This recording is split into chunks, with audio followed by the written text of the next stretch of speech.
Nervous, very, very dreadfully nervous I had been, and I am. But why will you say that I am mad? The disease had sharpened my senses, not destroyed, not dulled them. Above all was the sense of hearing, acute.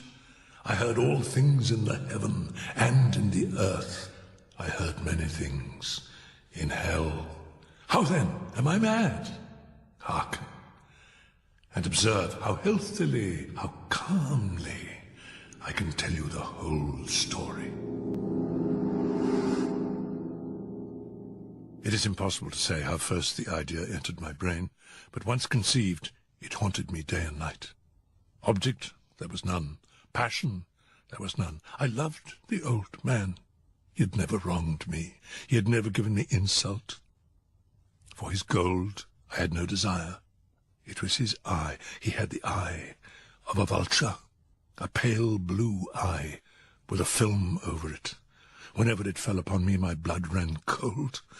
And so by degrees, very gradually, I made up my mind to take the life of the old man, and thus rid myself of the eye forever. You should have seen me. You should have seen how wisely I proceeded, with what caution, with what foresight, with what dissimulation I went to work. I was never kinder to the old man than during the whole week before I killed him. And every night, about midnight, I turned the latch of his door and opened it, oh, so gently. Then, when I had made an opening sufficient for my head, I put in a dark lantern, all closed so that no light shone out, and then I thrust in my head. Oh, you would have laughed to see how cunningly I thrust it in. I moved it slowly, very, very slowly, so that I might not disturb the old man's sleep. It took me an hour to place my whole head within the opening so far that I could see him as he lay upon his bed. Oh, would a madman have been so wise as this? When my head was well in the room, I undid the lantern, cautiously, oh, so cautiously, for the hinges creaked. I undid it just so much that a single thin ray fell upon the vulture eye. And this I did for 7 long nights, every night, just at midnight. But I found the eye always closed, and so it was impossible to do the work. For it was not the old man who vexed me, but his evil eye. Upon the 8th night, I was more than usually cautious in opening the door. A watch's minute hand moves more quickly than did mine. To think that there I was, opening the door little by little, and he not even to dream of my secret deeds or thoughts. I fairly chuckled at the idea. And perhaps he heard me, for he moved on the bed suddenly, as if startled.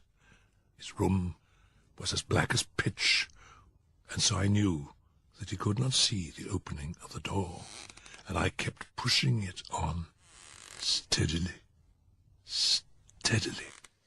I had my head in, and was about to open the lantern, when my thumb slipped upon the tin fastening, and the old man sprang up in bed, crying out, "Who's up there?" I kept quite still, and said nothing. For a whole hour I did not move a muscle, and in the meantime I did not hear him lie down. He was sitting up in bed, listening, just as I have done, night after night, hearkening to the death watches in the wall. Presently I heard a slight groan, and I knew it was the groan of mortal terror. I knew that he'd been lying awake ever since the first slight noise, when he turned in the bed. His fears had been ever since growing upon him.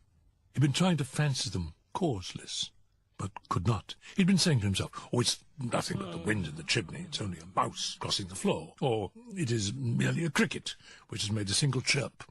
Yes, he had been trying to comfort himself with these suppositions, but he had found all in vain.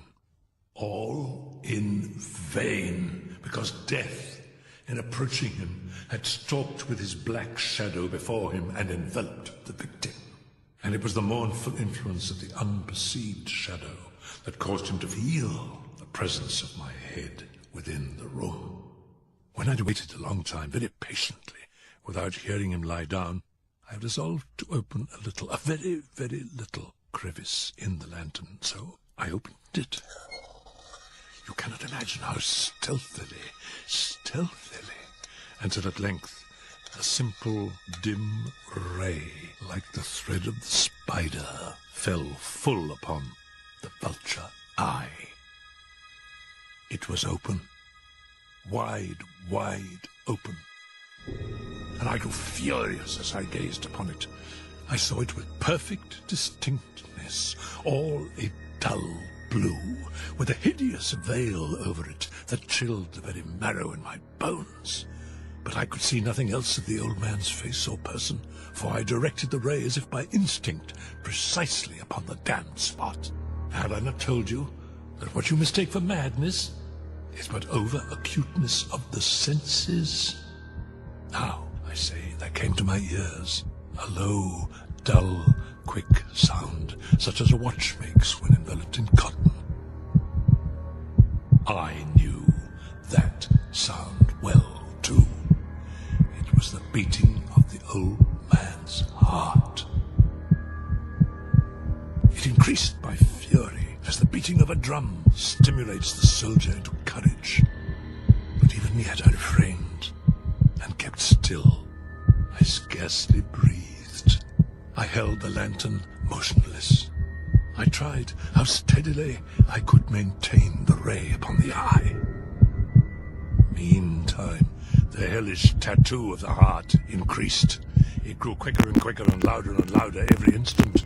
The old man's terror must have been extreme. It grew louder, I say.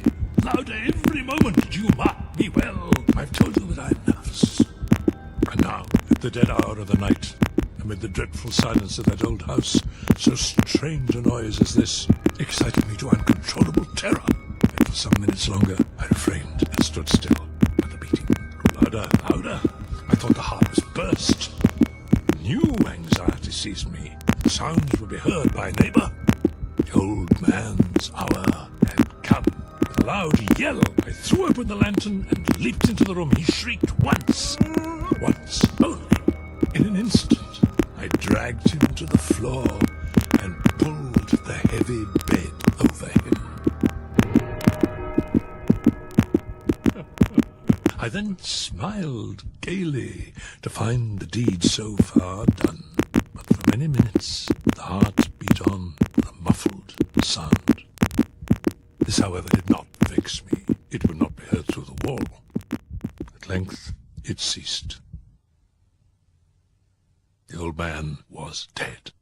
I removed the bed and examined the corpse. Yes, he was stone dead. His eye would trouble me no more. If you still think me mad, you will think so no longer when I describe to you the wise precautions I took for the concealment of the body. The night waned, and I worked hastily, but in silence. First of all, I dismembered the corpse. I cut off the head and the arms and the legs. I then took up 3 planks from the flooring of the chamber and deposited all between the scantlings. I then replaced the board so cleverly, so cunningly, that no human eye, not even his, could have detected anything wrong. There was nothing to wash out, no stain of any kind, no blood spot whatever. I had been too wary for that. When I had made an end of these labours, it was 4 o'clock, still dark as midnight. As the bell sounded the hour, there came a knocking at the street door. I went down to open it with a light heart, for what had I now to fear? There entered 3 men, who introduced themselves with perfect suavity as officers of the police. A shriek had been heard by a neighbour during the night. Suspicion of foul play had been aroused, and they, the officers, had been deputed to search the premises. I smiled, for what had I to fear? I bade the gentleman welcome. The shriek, I said, was my own, in a dream. The old man I mentioned was absent in the country. I took my visitors all over the house. I bade them search well. I led them at length to his chamber. I showed them his treasures, secure, undisturbed. In the enthusiasm of my confidence, I brought chairs into the room and desired them here to rest from their fatigues, while I myself, in the wild audacity of my perfect triumph, placed my own seat upon the very spot beneath which reposed the corpse of the victim. The officers were satisfied. My manner had convinced them. I was singularly at ease. They sat, and while I answered cheerily, chatted of familiar things. But ere long, I felt myself getting pale, and wished them gone. My head ached, and I fancied a ringing in my ears, but still they sat and chatted. The ringing became more distinct. I talked freely to get rid of the feeling, but it continued and became, the ringing became more distinct, until at length I found that the noise was not within my ears. No doubt, I now grew very pale, but I talked more fluently and with a heightened voice, yet the sound increased. And what could I do? It was a low, dull, quick sound, much such a sound as a watch makes when enveloped in cotton. I gasped for breath, and yet the officers heard it not. I talked more quickly, more vehemently, but the noise steadily increased. I arose and argued about trifles in a high key with violent gesticulations, but the noise steadily increased. Why would they not be gone? I paced the floor to and fro with heavy strides, as if excited to fury by the observations of the men, but the noise steadily increased. Oh, God, what could I do? I foamed, I raved, I swore. I swung the chair upon which I had been sitting and grated it upon the boards, but the noise arose over all and continually increased. It grew louder, louder, louder, and still the men chatted pleasantly and smiled. Louder, louder, louder, louder, louder! Was it possible they heard not? Almighty God, no! No! They heard! They suspected! They knew! They were making a mockery of my horror. This I thought, and this I think. But anything was better than this agony. Anything was more tolerable than this derision. I could bear those hypocritical smiles no longer. I felt that I must scream or die. And now, again, hark!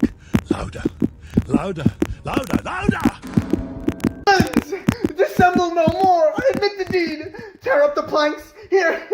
It is the beating of his hideous